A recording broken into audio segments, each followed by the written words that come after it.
यूं तो स्वर्ग और नरक की कल्पना पर कई सारी बुक्स हैं, रिलीजियस बुक्स भी हैं, जिनकी वजह से उन्हें लेकर हमारी एक अलग धारणाएं बनी हुई हैं। पर अगर प्रैक्टिकल लाइफ में देखें, जब बहुत सुख मिलता है तो कई बार हम कहते हैं वाह, कि स्वर्ग के सुख से भी बढ़कर सुख मिल गया या स्वर्ग जैसा सुख मिल गया। और वहीं कहीं जब बहुत दुख मिलता है तो हम उसे नरक के दुख से कंपेयर कर लेते हैं।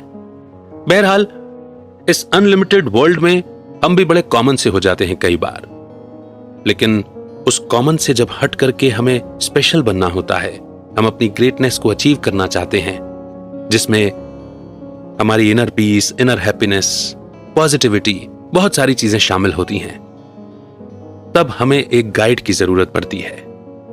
और आज की बुक एक गाइड, एक लाइट का काम ही करने वाली है।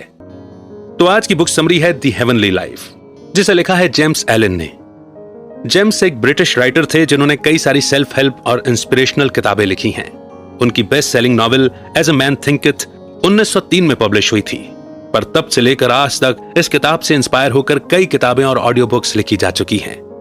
तो अगर आपको लगता है कि आप जीते जी स्वर्ग जैसी जिंदगी जी सकते हैं, लोग जिसे हेवन यानी स्वर्ग कहते हैं, क्या वाकई में ऐसी कोई जगह है या फिर सिर्फ दिमागी कल्पना है, या फिर only a state of mind? आप जो भी मानना चाहें मानिएगा, मगर इस किताब में आपके सवालों के जवाब मौजूद हैं। ये बुक समरी हमारी थॉट प्रोसेस को चेंज करती है और हमें एक अच्छा इंसान बनने की राह पर चलने के लिए प्रेरित करती है। तो आइए पॉजिटिव और एलिवेटेड थॉट्स का डायरेक्शन देने वाली ये बुक समरी शुरू करते हैं, the heavenly life by James Allen. क्या आपको कभी महसूस हुआ है कि जैसे आपकी जिंदगी में कुछ कमी है? क्या आप जानते हैं कि आप कैसी जिंदगी जी रहे हैं? क्या आप अपनी लाइफस्टाइल को लेकर परेशान हैं? हमें कैसे जीना चाहिए, एक सिंपल सा सवाल है जिस पर बहस की कोई गुंजाइश नहीं है। लेकिन क्या होता है कि कई बार यह सवाल बेहद जरूरी हो जाता है। अपनी बुरी आदतों या पैटर्न पर हमारा ध्यान जाता ही नहीं है। हम तो ये भूल ही जाते हैं कि हमें यह जिंदगी खुलकर जीने के लिए मिली है। इस बुक में आप जिंदगी को एक अलग नजरिए से देखना सीखेंगे और जानेंगे कि कैसे लाइफ को एक अलग तरीके से जिया जा सकता है और ऐसा जरूरी क्यों है। इसका जवाब भी इस किताब में दिया गया है। यह बुक हमें इस धरती पर रहकर एक हेवन जैसी लाइफ जीने का तरीका सिखाती है। तो आइए आज से ही शुरू करते हैं अपने हेवन की जर्नी। The divine centre. एक भरपूर जिंदगी एंजॉय करने के लिए हमें अपने अंदर के डिवाइन सेंटर को ढूंढना होगा। वो डिवाइन सेंटर हम सबके अंदर ही है, लेकिन उसे पाना आसान नहीं है। यह हमारे अंदर की कई परतों के अंदर छिपा हुआ है। इसीलिए हमें अपने मन की एक एक परत से होकर गुजरना पड़ेगा, तभी हम अपने डिवाइन सेंटर तक पहुंच सकते हैं। लेकिन सवाल यह है कि हमें अपने डिवाइन सेंटर तक पहुंचने की जरूरत क्यों है? आपने आज तक जो कुछ भी सीखा है, क्या वो काफी है? क्या आप अपने आप से खुश हैं, संतुष्ट हैं? क्या हमें अपने मन की गहराइयों में उतरकर नहीं देखना चाहिए कि हम कौन हैं और क्या हैं? हमारे अंदर का डिवाइन सेंटर हमें खुलकर जीना सिखाता है। यह आपको एक सच्चा, नेक, बुद्धिमान और बहादुर इंसान बनने में मदद करता है और आपको यह एहसास कराता है कि जिस हेवनली लाइफ की आपको तलाश है, वो तो हमेशा से आपके अंदर मौजूद थी। इस डिवाइन सेंटर तक पहुंचने के लिए मन में शांति का होना बहुत जरूरी है। अंतरात्मा तक पहुंचने की इस यात्रा में आपका मन एकदम शुद्ध और निर्मल हो जाएगा और आपके मन में अपने पिछले पापों और गलतियों का कोई भी पछतावा नहीं रहेगा। जिस पास्ट को आप भूलने की कोशिश कर रहे थे, फिर आप उसे आसानी से स्वीकार कर लेंगे और वो आपको कभी नहीं सताएगा। आपका सारा ध्यान सिर्फ अपने आज पर होगा, जो सबसे ज्यादा मायने रखता है। कभी ऊपर वाले की मर्जी के हिसाब से जीवन जीने की कोशिश कीजिए। ये सोच लीजिए कि ऊपर वाले ने जो हमारे लिए तय किया है, वही हमारे लिए अच्छा है। ईश्वर को वही प्राप्त कर सकता है जो खुद को समर्पित कर देता है। इसी में हमारी सच्ची खुशी है कि हम खुद को परमपिता परमेश्वर की मर्जी पर छोड़ दें। इच्छाओं का त्याग करना इतना आसान नहीं होता, पर हमारे लालच और बुराई की जड़ भी तो यही है। याद रखिए कि ये इच्छाएं ही आगे चलकर हमारे दुखों का कारण बनती हैं। जो आप चाहते हैं उसके लिए मेहनत कीजिए, क्योंकि आपकी किस्मत आपके हाथों में है। मान लीजिए कि कोई आदमी चाहता है कि उसके पास एक बंगला हो, तो क्या उसे घुटनों के बल गिरकर ऊपर वाले से भीख मांगनी चाहिए? नहीं ना, ऐसा तो कोई बेवकूफ ही कर सकता है। एक समझदार इंसान बिल्डर और आर्किटेक्ट की मदद लेकर अपने लिए एक सुंदर बंगला तैयार करवाएगा। ठीक ऐसे ही डिवाइन सेंटर भी है। इसकी फाउंडेशन सबसे पहले आपको ही रखनी होगी, और वो फाउंडेशन है आपके अच्छे कर्म। इसीलिए अच्छे कर्म कीजिए, पवित्र विचार रखिए और एक निस्वार्थ जीवन जीने का प्रारंभ कीजिए। तभी आप सही मायनों में एक स्पिरिचुअल जिंदगी जी सकते हैं। एक स्पिरिचुअल जिंदगी हमें जो संतुष्टि देती है, उसके बाद इंसान हर चीज को ज्ञान की नजरों से देखने लगता है और अपने अंदर एक डिवाइन पीस महसूस करता है। और सबसे बढ़कर आपको यह एहसास होता है कि दुनिया की हर अच्छाई का अंश आपके अंदर मौजूद है। पर एक आम इंसान के लिए इस स्थिति तक पहुंचना बहुत मुश्किल है। इस सच्चाई तक पहुंचने के लिए आपको मानसिक यानी कि मेंटल और भावनात्मक यानी कि इमोशनल रूप से पूरी तरह से तैयार होना पड़ेगा। आपकी जिंदगी आपके हाथों में है। अगर आप चाहते हैं कि सच्चाई और पवित्रता से जीना है तो जरूर जिएंगे। अगर आप स्ट्रांग बनना चाहते हैं तो जरूर बनेंगे। सब कुछ आपके ही हाथों में है। क्या आपको प्यार की तलाश है? तो फिर वहां जाइए जहां आपको प्यार करने वाले मिलेंगे। अपने डिवाइन सेंटर को ढूंढने का मतलब है कि हम जिंदगी में जो भी करें सही करें। अपने मन को प्योर यानी कि पवित्र रखने के लिए आज और अभी से वो सब करना बंद कर दीजिए जो इम्प्योर है, जैसे गुस्सा करना, नफरत और वासना। प्यार के साथ जीने के लिए दिल से नफरत को खत्म करना होगा। आपकी अच्छाई और सच्चाई का गवाह ऊपर वाला है, क्योंकि उसकी मर्जी यही है कि आप एक पवित्र और नेक जिंदगी जिएं, क्योंकि ये रास्ता उसी ने आपके लिए चुना है। The eternal now. जैसा हमने पहले भी कहा है कि हमें सिर्फ अपने आज पर ध्यान देना चाहिए। जो बीत गया उसे याद करने का फायदा ही क्या है? बीता हुआ कल सिर्फ एक याद है जिसे हम बदल नहीं सकते, जबकि हमारा आज ही हमारा सच है। शायद आप बीते हुए कल में इतना खो गए हैं कि अपने आज को ही भूल बैठे हैं। यही वजह है जो आप जिंदगी को खुलकर नहीं जी पा रहे। आप अपने ही ख्यालों के जाल में उलझे हैं। क्या आप भी खुद से अक्सर ये कहते हैं कि मुझे इस बारे में एक हफ्ते या एक महीने पहले ही कोई कदम उठा लेना चाहिए था? या आप कुछ यूं बोलते हैं, मुझे आज ही ये काम करना था पर कोई बात नहीं, कल कर लूंगा। पता है इस तरह की बातें आपको कितना सेल्फिश बनाती हैं, ये आप सोच भी नहीं सकते, क्योंकि सिर्फ एक सेल्फिश इंसान ही नाजायज फायदा उठाना जानता है। किंगडम ऑफ गॉड में रहने वालों से प्रेरणा लीजिए। ये ना तो बीते हुए कल के बारे में सोचते हैं और ना ही आने वाले कल की चिंता में घुलते हैं। इसीलिए ये शांति और सुकून से जीते हैं, क्योंकि इन्हें अपने आज में जीने की कला आती है। एक आदत डाल लीजिए कि आप हमेशा खुद से एफर्मेशन की बातें करेंगे। जो आप हासिल करना चाहते हैं उसे हासिल करने का सही वक्त आज और अभी है। कल पर कुछ मत छोड़िए। अपने मन के शक और लालच में अंधे होकर अपने अंदर की सच्चाई से मुंह मत मोड़िए। आपके अंदर वो पावर है कि आप अपने सपनों को आने वाले कल पर टालते आए हैं, है ना? तो इसी पावर को अपने सपने आज पूरा करने के लिए इस्तेमाल कीजिए। आपका हर कदम आपके अपने आइडियल सेल्फ के एक कदम और करीब ले आएगा। लेकिन अगर कोई अपना पास नहीं भूल पा रहा है तो उसे क्या करना चाहिए? क्या आपको बार बार यही याद आता है कि आप पहले एक बेहद बुरे इंसान थे? या कोई ऐसी गलती जो आप चाहकर भी भूल नहीं पा रहे हैं? क्या आपका पास्ट आपको चैन से जीने नहीं दे रहा? तो सोचिए, अब क्या आप उसे बदल सकते हैं? जो हो गया सो तो हो गया, और जो बदला नहीं जा सकता उस पर रोने से आखिर फायदा ही क्या है? मतलब यह कि पास्ट को भूलने में ही भलाई है। बेवकूफ आदमी कल के भरोसे बैठता है। वो हमेशा खुद को झूठी तसल्ली देता है कि वो सुबह जल्दी उठकर अपना प्रोजेक्ट फिनिश कर लेगा, या ये कर लेगा और वो कर लेगा। एक हेल्दी लाइफस्टाइल की शुरुआत अगले हफ्ते से करेगा, पर उसका कल कभी नहीं आता। जबकि एक समझदार इंसान आज को अहमियत देता है। वो जो प्लान बनाता है प्रेजेंट के लिए बनाता है, और दिन खत्म होते ही उसे एक परम शांति का अनुभव होता है, क्योंकि उसे मालूम है कि उसने अपने आज के दिन को बेकार में बर्बाद करने के बजाय उसका भरपूर और सही इस्तेमाल किया है। The original simplicity. जिंदगी जीने का तरीका एकदम सिंपल होना चाहिए, पर हम इंसान हर चीज को इतना कॉम्प्लिकेट कर देते हैं कि जीना मुश्किल हो जाता है। ओरिजिनल सिंप्लिसिटी का मंत्र असल में महान चाइनीज फिलोसोफर लाओ त्से ने दिया था। जिसका मतलब है कि ये ब्रह्मांड जैसा बना है वैसा ही हमें स्वीकार करना चाहिए, न कि जैसा ये हमें लगता है। यानी हम जो भी अपने मन से मान लेते हैं उसी के आधार पर जिंदगी की कल्पना कर बैठते हैं, पर यह सच नहीं है। हम चीजों को लेकर कई बार इतना परेशान हो जाते हैं कि वो हमारे लिए एक समस्या ही बन जाती है। ओवर थिंकिंग यानी ज्यादा सोचने से परेशानी और बढ़ जाती है और हम अपने ही विचारों के जाल में उलझते चले जाते हैं, जबकि असल में सब कुछ बेहद सिंपल और आसान है।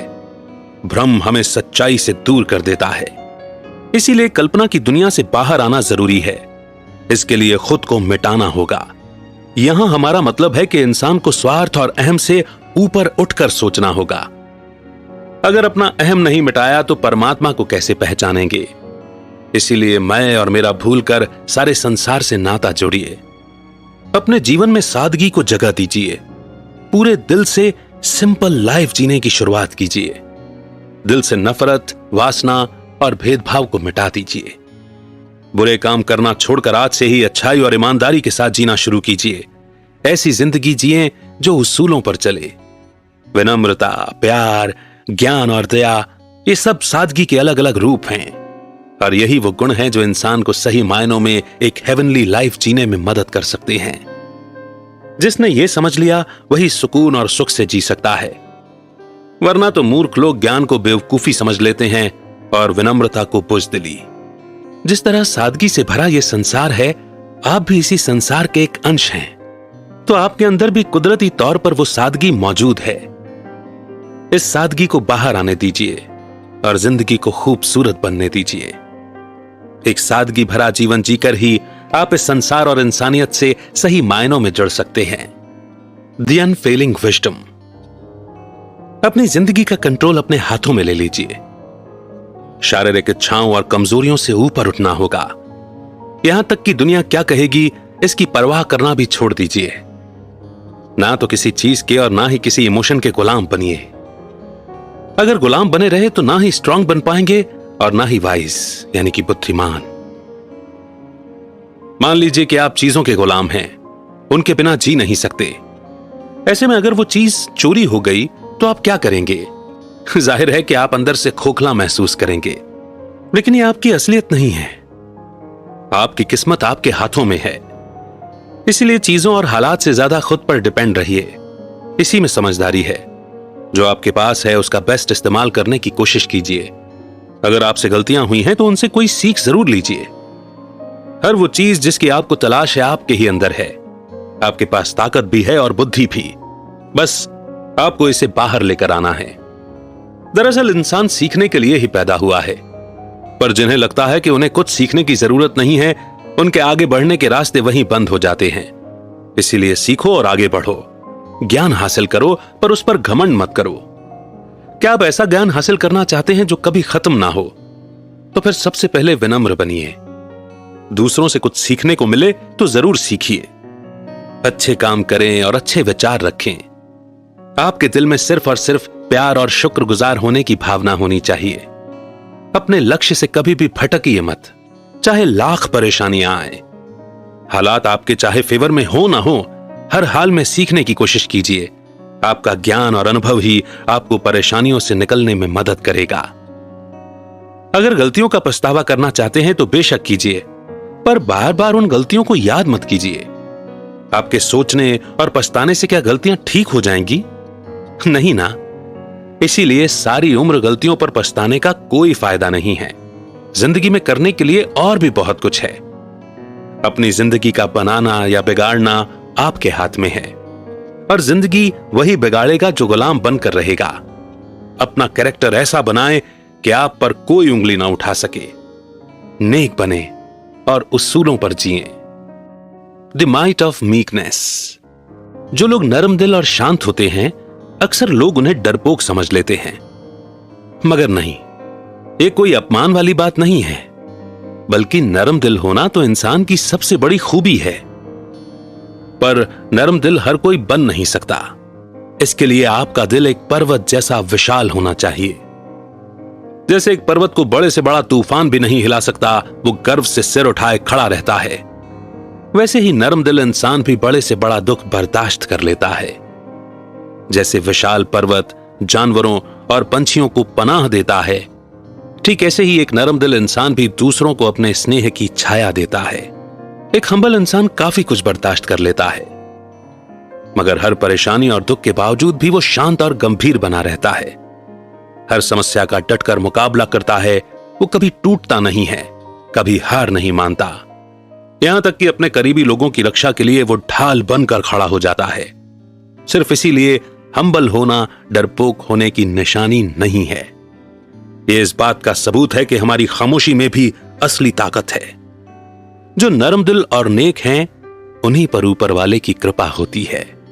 एक नम्रचित्त इंसान अपनी लड़ाई खुद लड़ता है, उसकी विनम्रता ही उसका सबसे बड़ा हथियार है। जो हम्बल है उसको यह एहसास होता है कि प्यार हमेशा उसके साथ है और फिर उसे किसी चीज का डर नहीं रहता। हम्बलनेस हमें मुश्किलों और परेशानियों के बीच भी मुस्कुराना सिखाती है। विनम्रता इंसान का सबसे बड़ा गुण है, पर इसके बावजूद दुनिया ने हमेशा ही विनम्रता का मजाक उड़ाया है। कितनी अजीब बात है ना। जो शांत और गंभीर रहते हैं, लोग उन पर हंसते हैं, जबकि जो बढ़ चढ़कर बोलते हैं, दुनिया उनकी तारीफ करती है। मगर हम्बल इंसान को इससे कोई फर्क नहीं पड़ता। वो जानता है कि उसकी कद्र इस दुनिया में नहीं, मगर स्वर्ग में जरूर होगी। मगर कोई अगर आपका अपमान करे तो क्या आप चुप रह जाएंगे? आप खुद को डिफेंड करने से कैसे रोकेंगे? हम्बल बनने के लिए आपको प्रैक्टिस की जरूरत पड़ेगी।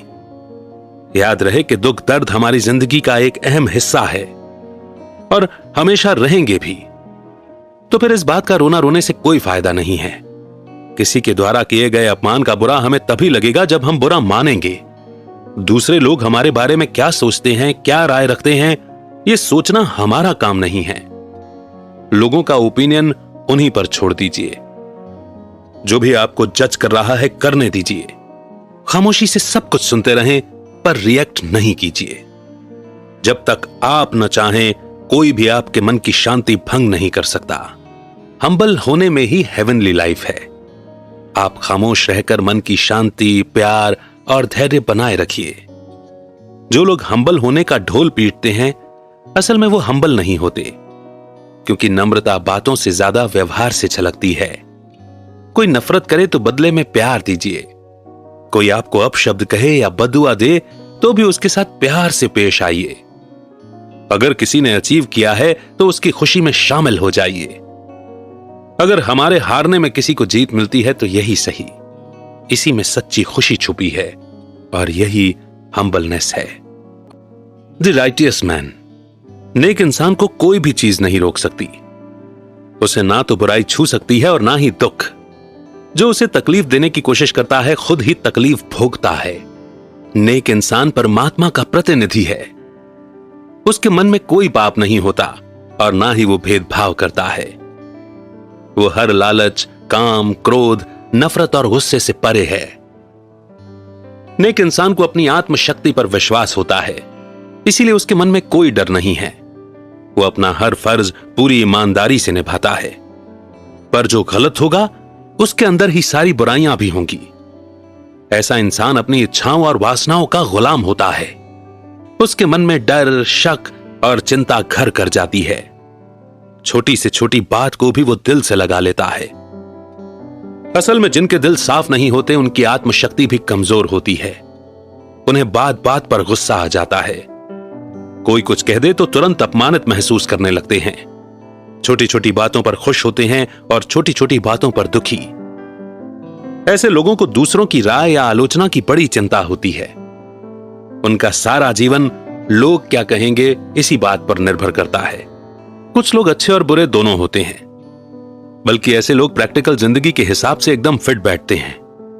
ये लोग बुरों के साथ बुरे और भलों के साथ भले होते हैं। कोई आपका अपमान करे या दुख पहुंचाए तो पलटकर जवाब देने के बजाय उनकी कही बात पर गौर कीजिए। सोचिए कि उन्होंने ये बात आपसे क्यों कही होगी और आपको उस बात का इतना बुरा क्यों लगा। अपने मन में झांक कर देखें, आपको जवाब खुद ही मिल जाएंगे। अपनी कमियों को पहचानें और उन्हें स्वीकार करें। अपनी गलतियों को एक्सेप्ट करें और उन्हें सुधारें। एक नेक और भला इंसान बनने की कोशिश कीजिए। आपकी नेकी और सच्चाई ही आपको हर बुराई और दुख से बचा कर रखेगी। Perfect love. Kingdom of haven में रहने वाले प्यार को एक विशाल नजरिए से देखते हैं। प्यार असल में है क्या? जिंदगी का दूसरा नाम ही प्यार है और जीने का दूसरा नाम प्यार करना है। इस संसार की शुरुआत ही प्यार से हुई है। दुनिया में हमें जो कुछ भी अच्छा लगता है, दिखता है या नजर आता है, सिर्फ प्यार के कारण ही लगता है। जब आप दूसरों के प्रति हमदर्दी महसूस करते हैं तो वो भी प्यार का ही एक रूप है। और जब आपको ज्ञान की तलाश रहती है तो उसके पीछे भी प्यार ही मुख्य भावना होती है। प्यार करने वाले इंसान को कभी दुख महसूस नहीं होता, बल्कि प्यार उसे अपने में एकाकार कर लेता है। प्यार के साथ एकाकार होने के लिए पहले आप खुद से प्यार करना सीखें। यह बिल्कुल ऐसा ही है जैसे हम चिट्ठियां लिखते लिखते लिखने की कला सीख जाते हैं। सच्चा प्यार हर डर मिटा देता है। कहते हैं कि प्यार से बढ़कर और कोई नशा नहीं है। यह आपको हर तरह की बुराई से बचाता है और सच्चा प्यार करने वालों की कभी हार नहीं होती। परफेक्ट लव है सब्र रखना। जिसके दिल में सच्चा प्यार होगा वो कभी परिस्थितियों से नहीं घबराएगा और ना ही जिंदगी से शिकायत करेगा। सच्चा प्यार हमें वक्त और हालात के साथ चलना सिखाता है। जिंदगी के मुश्किल दौर में गुस्से से काम नहीं चलता, बल्कि प्यार की ताकत ही हमें आगे बढ़ने की हिम्मत देती है। सच्चे प्यार का एक और रूप है विश्वास। सच्चा प्यार ही हमें सिखाता है कि जो हमें नहीं मिला वो हमारे लिए नहीं बना था। प्यार हमें सिखाता है कि जो हमें खुशी दे वो काम करें। प्यार हमें अपनी वैल्यू करना सिखाता है। सच्चा प्यार है ज्ञान। क्या आपने कभी गौर किया है कि जो भी आप दिल से सीखते हैं वो आपको लंबे वक्त तक याद रहता है? क्योंकि प्यार वो भावना है जो हमारी यादों से जुड़ी रहती है। जो हम प्यार और विश्वास से सीखते हैं वही हमारा दिमाग भी स्वीकार करता है, क्योंकि सच्चे प्यार की ताकत मन की भीतरी आंखें खोलती है, जो हम बाहरी आंखों से देख नहीं पाते। एक तरह से प्यार हमें सच्चाई के करीब लेकर जाता है। सच्चा प्यार है शांति। आप जिंदगी से इसलिए खुश हैं क्योंकि आपके अंदर कोई वासना नहीं है। प्यार हमें दुखों से बचा कर रखता है। जहां प्यार है वहीं शांति और सुकून भी है। Perfect freedom. हेवनली लाइफ में इंसान हर किस्म की अटैचमेंट से दूर रहता है। यहां पर इंसान एक मुक्ति का अनुभव करता है। आपके ऊपर कोई जिम्मेदारी भी नहीं होती। लेकिन इस स्थिति को पाने के लिए आपको ओबीडिएंट यानी कि आज्ञाकारी बनना होगा। उस एक सुप्रीम पावर के बताए रास्ते पर चलेंगे तो इसका रिटर्न भी अच्छा ही मिलेगा। जो इनकार करता है वो बंधनों से कभी मुक्त नहीं हो पाता। अपने स्वार्थ और लालच में अंधे होकर स्वर्ग का सुख मत ठुकराइए। अगर नहीं माने तो जिंदगी भर इच्छाओं के गुलाम ही बने रहेंगे। दुनिया में सबसे मुश्किल काम है अपने आप को भुला देना। लेकिन अगर आप अपनी कमजोरियों को जकड़ कर पकड़ कर बैठे रहे तो मजबूत कैसे बनेंगे? रोशनी तो तभी होगी ना जब आप अंधेरा मिटाने के उपाय करेंगे। आजादी तो तभी मिलेगी जब आप बंधनों को तोड़ना सीखेंगे। जो लोग समझौते करते हैं उन्हें कभी सच्ची आजादी नसीब नहीं होती। हेवनली फ्रीडम कोई ऐसी वैसी फ्रीडम नहीं है। यह आपको हर इच्छा, मोह और लोभ से दूर कर देती है। इसीलिए पहले आप अपने मन के बंधन खोलें, फिर बाहरी बंधनों से मुक्ति पाएंगे। यहां बाहरी बंधनों से हमारा मतलब है लोगों की बातें, ओपिनियन या उनके ताने।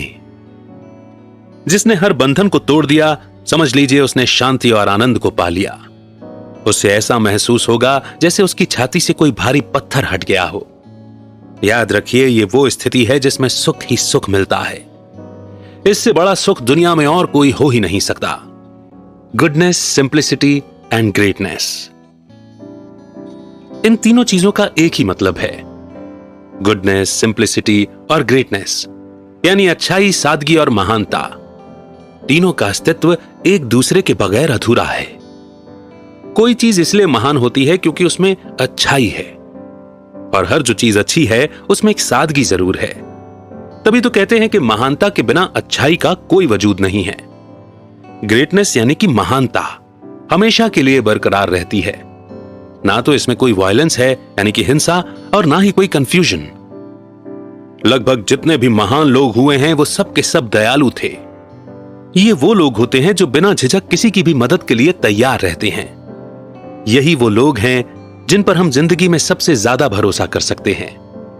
ग्रेट आर्ट हमेशा जिंदा रहता है क्योंकि इसमें एक कभी ना खत्म होने वाली अच्छाई छुपी रहती है। ये अच्छाई उसकी सादगी में छुपी है जो हमेशा नई रहती है और एक सुकून का एहसास दिलाती है। इसी तरह महान इंसान भी हमेशा अच्छा होता है और सबसे बढ़कर के उसमें सादगी होती है। सच्चाई वही होती है जहां तड़क भड़क और दिखावा नहीं होता। इसीलिए महान लोगों का हर एक विचार और व्यवहार अच्छाई लिए हुआ होता है। एक महान इंसान हेवनली लाइफ के विचारों से प्रेरित रहता है। अगर आप भी महान बनना चाहते हैं तो पहले अच्छे बनिए, क्योंकि अच्छाई और महानता एक ही सिक्के के दो पहलू हैं। और अगर आप महान बने बगैर सिर्फ अच्छे बनने की कोशिश करेंगे तो नहीं बन सकते। आपका घमंड ही आपको नीचे धकेल देगा। इसीलिए जितना सिंपल रहेंगे उतना अच्छा है। आपकी सादगी ही आपको महान बनाएगी। जो भी आप करें या बोलें, हर चीज आपके अंदर से यानी दिल से निकलनी चाहिए। आप कोई किताब लिखने की सोच रहे हैं? वेल, जो सोचा है लिखने से पहले उसे जी करके देखिए। जो भी काम करें उसमें ग्रेटनेस, गुडनेस और सिंप्लिसिटी लाइए। बेशक जिंदगी में हम एंजॉय भी करते हैं और दुख भी भोगते हैं, जीतते भी हैं और हारते भी हैं। अपने अनुभवों से आप जो लिखेंगे वो सच्चाई से भरा होगा। अपनी किताब में सिर्फ वो लिखें जो सच में आपने जिंदगी में महसूस किया है। आप कोई पोर्ट्रेट बनाने की सोच रहे हैं तो क्यों ना अपने अंदर की खूबसूरती पेंटिंग के जरिए बाहर लाई जाए। अगर आप ऐसा कर सके तो समझ लीजिए कि आपने आत्मा की गहराई में झांक कर देख लिया है। फिर देखिए कि कैसे खुद ब खुद आपके हाथ जादू दिखाने लगेंगे और जो पेंटिंग बनेगी वो लाजवाब होगी, क्योंकि कैनवास पर जो उभर कर आएगी वो आपकी अंदरूनी खूबसूरती होगी। आप चाहते हैं कि ज्यादा से ज्यादा लोग लिविंग वर्ल्ड के बारे में सुने, तो फिर सबको सच्चे दिल से प्यार दीजिए। हर चीज से, हर किसी से प्यार कीजिए। प्यार बांटेंगे तो प्यार पाएंगे। फिर नफरत और बुराई भी अपने आप ही खत्म हो जाएगी। पर इसके लिए आपके विचारों में, आपके काम में सच्चाई और पवित्रता होना जरूरी है। किसी को लेक्चर देने से पहले देख लीजिए कि आप खुद उन बातों को अपनी लाइफ में फॉलो करते हैं या नहीं। अपनी कथनी और करनी का फर्क मिटाना होगा, तभी आप एक ग्रेट, गुड और सिंपल इंसान माने जाएंगे। Heaven in the heart. आप जिंदगी में जो भी तकलीफें और दुख दर्द सहते हैं उसके पीछे भी एक वजह है, लेकिन आप उस वजह यानी पर्पस को तभी समझ पाएंगे जब आपका दिल साफ होगा, क्योंकि यही ऊपर वाले की मर्जी है। वो बिना किसी वजह आपको चुनौतियां नहीं देता। उसके पीछे भी एक कारण है और यह बात आपको स्वीकार करनी ही पड़ेगी। इसीलिए सुख आए या दुख, सब खुशी खुशी सहना सीखें। आपकी परेशानियों से ही आपके अंदर एक समझदारी, आपके व्यक्तित्व में एक निखार आएगा और आप हर बंधन से मुक्त हो जाएंगे। जिस स्वर्ग की कल्पना में आप खुले जा रहे हैं वो तो आपके अंदर ही है, पर आप उस तलाश में बाहर मारे मारे फिर रहे हैं। आप तब तक अंदरूनी स्वर्ग के दर्शन नहीं कर सकते जब तक आपका दिल मैला है। हमारे पाप, हमारी बुराइयां हर एक चीज को दुख और निराशा से ढक देती हैं और तब हमारी आत्मा इस अंधेरे में यहां वहां भटकती रहती है। यहां शरीर छोड़कर भटकने वाली बात नहीं है। जब तक ज्ञान नहीं है, रोशनी नहीं है, तब तक भटकना चलता ही रहता है। स्वर्ग वही है जहां दिल में सच्चाई और प्यार है। स्वर्ग पर सबका हक है। आपका दिल साफ है तो स्वर्ग आपको भी मिल सकता है। इसीलिए इसे हासिल करना भी हमारे ही हाथों में है। जब दिल साफ होता है तो जिंदगी भी खुशियां और उम्मीदों से भरी हुई लगती है। जब प्यार, शांति और सच्चाई की रोशनी फैलती है तो दुनिया से बुराई खुद ब खुद खत्म हो जाती है। सृष्टि की रचना ही उजाले में चमकने के लिए हुई है। अपनी इच्छाओं और स्वार्थ का त्याग करके तो देखिए। स्वर्ग आपके इंतजार में बाहें फैलाए बैठा है। खुद आप अपने घर जाने के इंतजार में बैठे हैं। विचारों को उत्कृष्ट यानी कि एलिवेटेड लेवल पर ले जाने वाली ये बुक समरी यहीं पर समाप्त होती है। इससे पहले कि मैं ये पूछूं कि ये बुक समरी आपको कैसी लगी, आइए एक बार कंक्लूजन के जरिए इसकी लर्निंग को दोहरा लेते हैं। इस किताब से आपने डिवाइन सेंटर के बारे में सीखा, जो आपकी हेवनली लाइफ का कोर यानी सबसे अहम हिस्सा है। यह हमें सिखाती है कि जिंदगी को खुलकर कैसे जिया जाए। अगर आप एक स्पिरिचुअल इंसान हैं तो आपको अपने अंदर ही सदा बहार खुशियां मिलेंगी। आपने इस किताब से प्रेजेंट यानी आज की अहमियत को समझा। अपने प्रेजेंट पर फोकस करके हम जिंदगी में एक बड़ा बदलाव ला सकते हैं, क्योंकि जो बीत गया उसकी चर्चा करने से कोई फायदा नहीं है। हम अपना पास्ट नहीं बदल सकते, पर प्रेजेंट हमारे हाथों में है, जिसे हम चाहे जैसा वैसा बना सकते हैं। अगर आपका पास्ट अभी तक आपका पीछा कर रहा है तो आपको जल्द से जल्द इस बारे में कुछ करना होगा। इस किताब से आपने सीखा कि सिंप्लिसिटी यानी सादगी ही जीवन जीने का सही तरीका है। असल में यह संसार बहुत ही सिंपल तरीके से चलता है, बस हम ही इसे मुश्किल बना देते हैं। जिंदगी भी ऐसी ही सिंपल है और इसे सिंपल तरीके से जीना ही हमारा लक्ष्य होना चाहिए। इसीलिए खुद अपने लिए मुश्किलें खड़ी मत कीजिए। आपने इस किताब में सीखा कि हमारे लिए सेल्फ रिलायंट यानी आत्मनिर्भर होना क्यों जरूरी है। आपके अंदर समझदारी तभी आती है जब आप खुद के ऊपर निर्भर रहना सीखते हैं। आपकी जिंदगी की चाबी आपके हाथों में है, इसे और कोई नहीं चला रहा बल्कि आप खुद चला रहे हैं। इसीलिए एक बेस्ट इंसान बनकर एक बेस्ट लाइफ जीना शुरू कीजिए। आपने इस किताब में ग्रेटनेस, गुडनेस और सिंप्लिसिटी के बारे में सीखा। ये तीनों ही एक दूसरे के बगैर अधूरे हैं।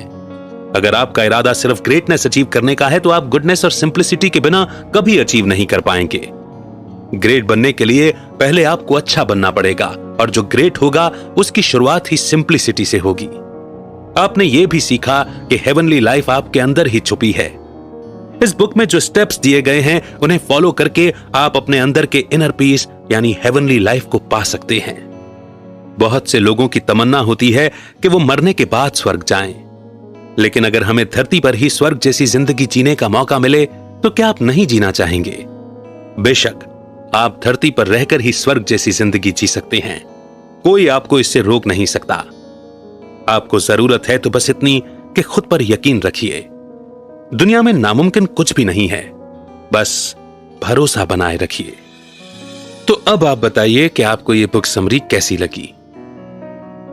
एक अलग हटकर जीने की राह दिखाने वाली, इनर पीस, इनर हैप्पीनेस को फील कराने वाली ये बुक समरी मुझे तो बेहद पसंद आई।